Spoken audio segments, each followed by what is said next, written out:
The risk of distracted walking is getting new attention this morning after an Indiana man's deadly fall.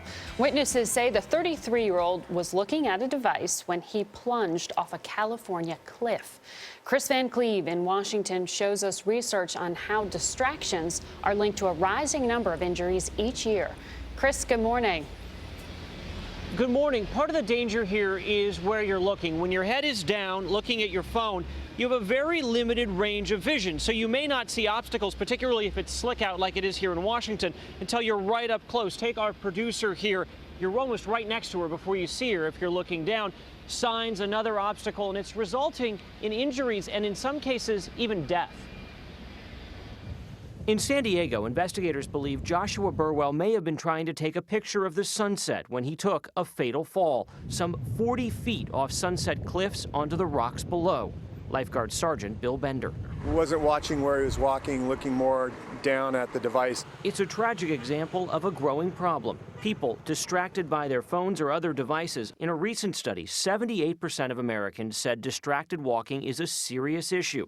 Another study found people using their phone while walking veered off course 61% of the time and overshot their target 13% more than when they were not distracted by their device. A lot of people don't admit that they do it. Dr. Claudette Lajam is an orthopedic surgeon. It's getting worse as we have more and more features on these devices that we carry around with us that can distract us. While the number of ER visits for distracted walking injuries doubled between 2005 and 2010 to more than 1,500, she believes the problem is actually much bigger.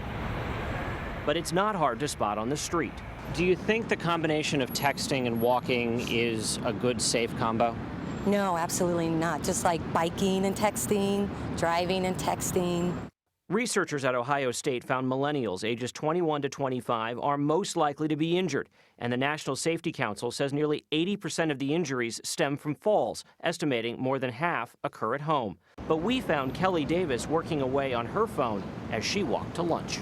Kelly, have you ever had a moment where you've walked into something or fallen or? Oh, absolutely. I walked into one of the very short light posts.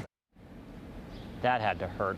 For the first time, the National Safety Council is adding distracted walking to its list of unintentional death and injuries. That list comes out every year. The bottom line here really is look up and look both ways when you're walking, not down at your phone. Anthony? Kris, thanks.